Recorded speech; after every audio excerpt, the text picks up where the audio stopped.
మరికొన్ని రాష్ట్ర వ్యాప్త వార్తలు వేగంగా సంక్షిప్తంగా చూద్దాం.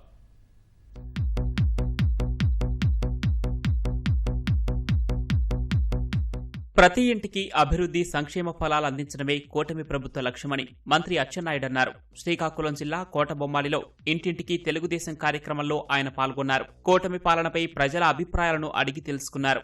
అనంతరం కోటబొమ్మాలిలోని ఎన్టీఆర్ భవన్లో 44 మంది లబ్ధిదారులకు 22.83 లక్షల విలువైన ముఖ్యమంత్రి సహాయ నిధి చెక్కులను పంపిణీ చేశారు. ఇంటింటికి తెలుగుదేశం కార్యక్రమం విజయవంతంగా 14వ రోజును పూర్తి చేసుకుంది. ఇప్పటి వరకు పార్టీ నేతలు 40.74 లక్షల ఇళ్లను సందర్శించారు. ఇన్ఛార్జి మంత్రులు తమకు కేటాయించిన జిల్లాల్లో తప్పనిసరిగా పర్యటించాలని టీడీపీ వర్కింగ్ ప్రెసిడెంట్ లోకేష్ సూచించారు. క్షేత్రస్థాయిలో ప్రజలతో మమేకమై 2 ఏళ్ల నమ్మకం, అభివృద్ధి, సంక్షేమాన్ని వివరించాలని సూచించారు. ప్రభుత్వ పాఠశాలల్లో నాణ్యమైన విద్యనందించడమే లక్ష్యంగా కూటమి ప్రభుత్వం పనిచేస్తోందని మంత్రి కొండపల్లి శ్రీనివాస్ తెలిపారు. విజయనగరం జిల్లా గజపతి నగరంలో 53 లక్షల అంచనా వ్యయంతో నూతనంగా నిర్మించిన మండల విద్యా వనరుల కేంద్రం భవనాన్ని ఆయన ప్రారంభించారు. విద్యారంగంలో మౌలిక వసతుల కల్పనకు ప్రభుత్వం ప్రాధాన్యతనిస్తోందని మంత్రి వెల్లడించారు. విద్యా ప్రమాణాల పెంపునకు అధికారులు, ఉపాధ్యాయులు సమన్వయంతో పనిచేయాలని సూచించారు.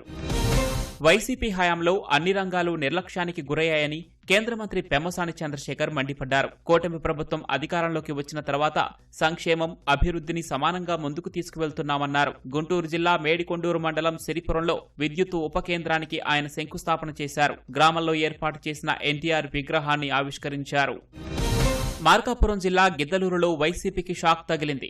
వైసీపీకి చెందిన 9వ వార్డు కౌన్సిలర్ ముద్దర్ల లక్ష్మీదేవి, ఆమె భర్త శ్రీనివాసులు, 14వ వార్డు కౌన్సిలర్ నాసరి సుహాని, ఆమె భర్త శ్రీనివాసులతో పాటు సుమారుగా 200 కుటుంబాలు టీడీపీలో చేరాయి. ఎమ్మెల్యే ముత్తుమల అశోక్ రెడ్డి వారికి టీడీపీ కండువాలు కప్పి సాదరంగా పార్టీలోకి ఆహ్వానించారు. కూటమి ప్రభుత్వం చేస్తోన్న అభివృద్ధి, సంక్షేమ కార్యక్రమాలకు ఆకర్షితులై టీడీపీలో చేరినట్లు వారు తెలిపారు. విజయవాడ నోవెటల్ సమీపంలోని నైట్రో పికిల్ బాల్ కేసులో జరిగిన అమరావతి పికిల్ బాల్ టోర్నమెంట్లో కేసిస్ జట్టు విజేతగా నిలిచింది. ఫైనల్ మ్యాచ్లో దాసోస్ జట్టుతో పోటీ పడిన కేసిస్ జట్టు 4-1తో గెలిచింది. విజేతగా నిలిచిన కేసిస్ జట్టుకు 4 లక్షల ప్రైజ్ మనీ, రన్నరప్ గా నిలిచిన దాసోస్ జట్టుకు 2 లక్షల ప్రైజ్ మనీ అందజేశారు. టోర్నమెంట్లో అత్యుత్తమ ప్రతిభ కనబరిచిన క్రీడాకారులకు అవార్డులు, బహుమతులు అందజేశారు. బహుమతి ప్రదాన కార్యక్రమంలో సినీ నటి ఐశ్వర్య రాజేష్, ఎంపీ కేసినేని చిన్ని, ఎమ్మెల్యే గద్దె రామ్మోహన్ పాల్గొన్నారు.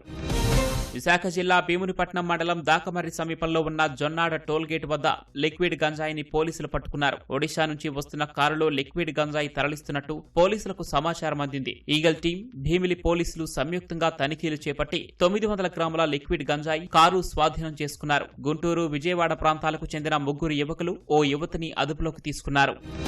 ఆషాఢ మాసాన్ని పురస్కరించుకుని నెల్లూరు జిల్లా ఇందుకూరుపేట మండలం గంగపట్నంలో వెలిసిన శ్రీ చాముండేశ్వరి అమ్మవారి ఆలయంలో శాకాంబరి అలంకరణ ఘనంగా జరిగింది. వివిధ రకాల కూరగాయలు, పండ్లతో ఆలయాన్ని సుందరంగా అలంకరించారు. ఈ సందర్భంగా అమ్మవారికి ప్రత్యేక పూజలు నిర్వహించారు. భక్తులు పెద్ద సంఖ్యలో తరలివచ్చి అమ్మవారిని దర్శించుకున్నారు.